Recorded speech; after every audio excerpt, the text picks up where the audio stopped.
Medical की तैयारी करने वाली छात्रा की रहस्यमय मौत की घटना के 20 दिन से अधिक गुजर चुके हैं। इन 20 दिनों में पुलिस जांच कहां तक पहुंची है? क्या छात्रा की मौत एक हत्या थी? क्या मृत्यु से पहले उससे मारपीट और यौन हिंसा की घटना हुई थी? और वे लोग कौन हैं जिन पर ये आरोप हैं? मैं मीडिया के साप्ताहिक कार्यक्रम बिहार इस हफ्ते में आपका स्वागत है। इस कार्यक्रम में हम आपको बिहार की उन चुनिंदा खबरों से रूबरू कराएंगे जिनकी धमक हफ्ते भर सुनी गई। हम आपको बताएंगे कि बिहार विधानसभा चुनाव में बुरी हार के बाद राजद ने कौन सा नया दांव चला है। आपको ये कहानी भी सुनाएंगे कि छत्तीसगढ़ में ऐसा क्या हुआ कि गया की एक मुसहर टोली में हाहाकार मच गया, और ये जानकारी भी देंगे कि बिहार में ऐसा क्या होने जा रहा है कि लोगों को सरकारी अनाज के लिए भी एटीएम की लाइन में लगना होगा।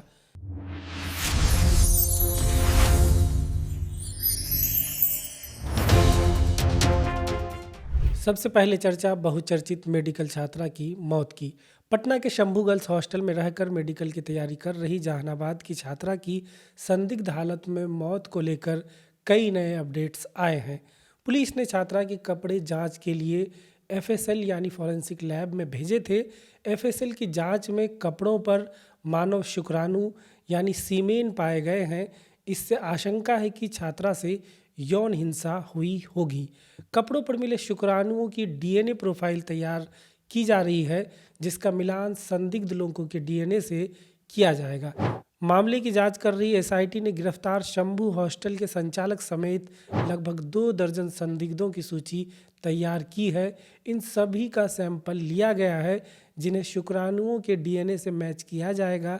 इससे पता चलेगा कि छात्रा से यौन हिंसा करने वाले लोग कौन है। वहीं इस पूरे मामले में लापरवाही बरतने के आरोप में कदमकुआं थाने के अपर थाना अध्यक्ष हेमंत झा और चित्रगुप्त नगर थाने की थाना अध्यक्ष रोशनी कुमारी को निलंबित किया गया है।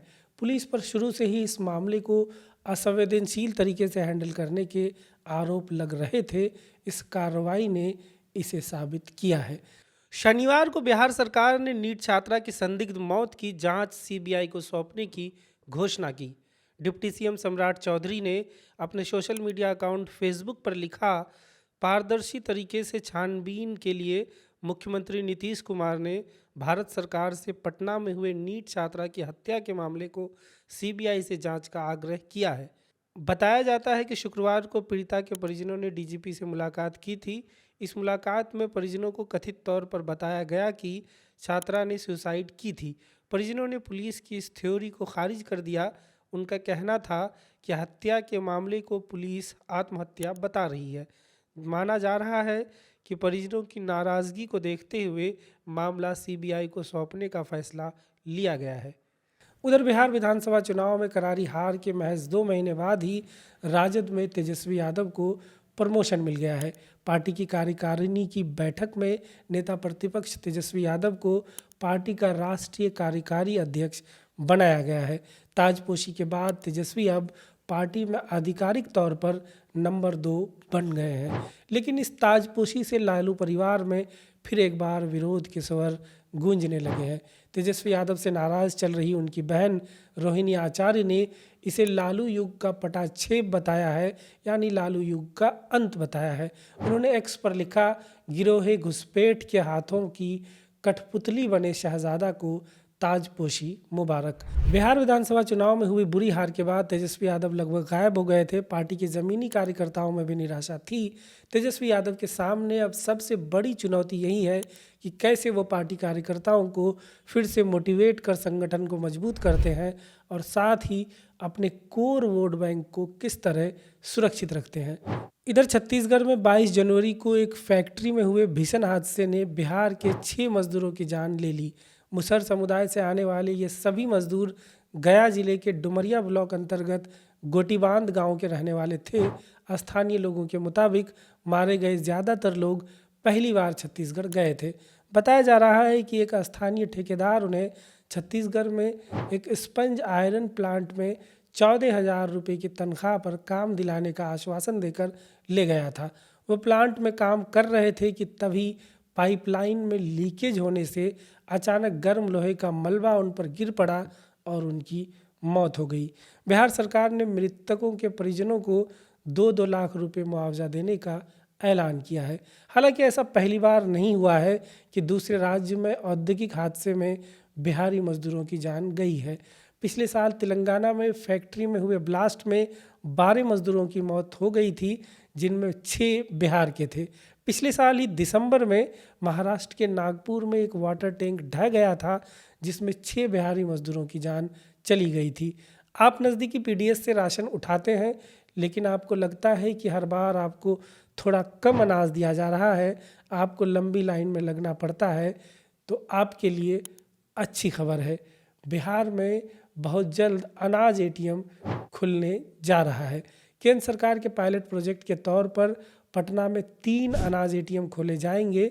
आप अपना आधार कार्ड या अन्य दस्तावेज के जरिए खुद को सत्यापित कर एटीएम से अनाज ले सकेंगे।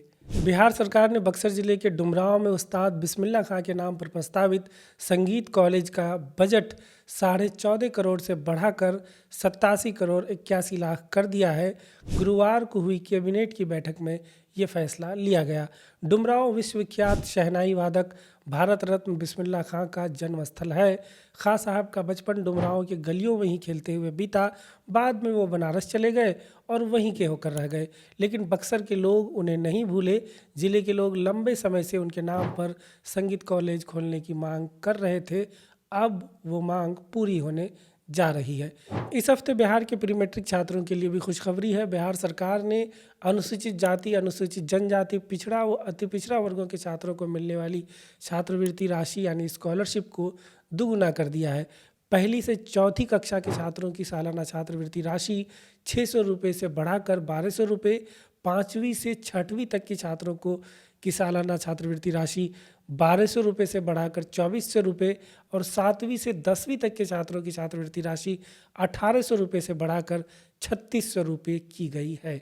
इसी तरह पहली कक्षा से 10वीं कक्षा तक के जो छात्र छात्रावास में रह रहे हैं, उन्हें अब सालाना 6000 रुपये दिए जाएंगे। पहले उन्हें सालाना महज 3000 रुपये दिए जाते थे। बिहार इस हफ्ते में फ़िलहाल इतना ही। मिलते हैं अगले हफ्ते। ये एपिसोड आपको कैसा लगा कमेंट में ज़रूर बताएं।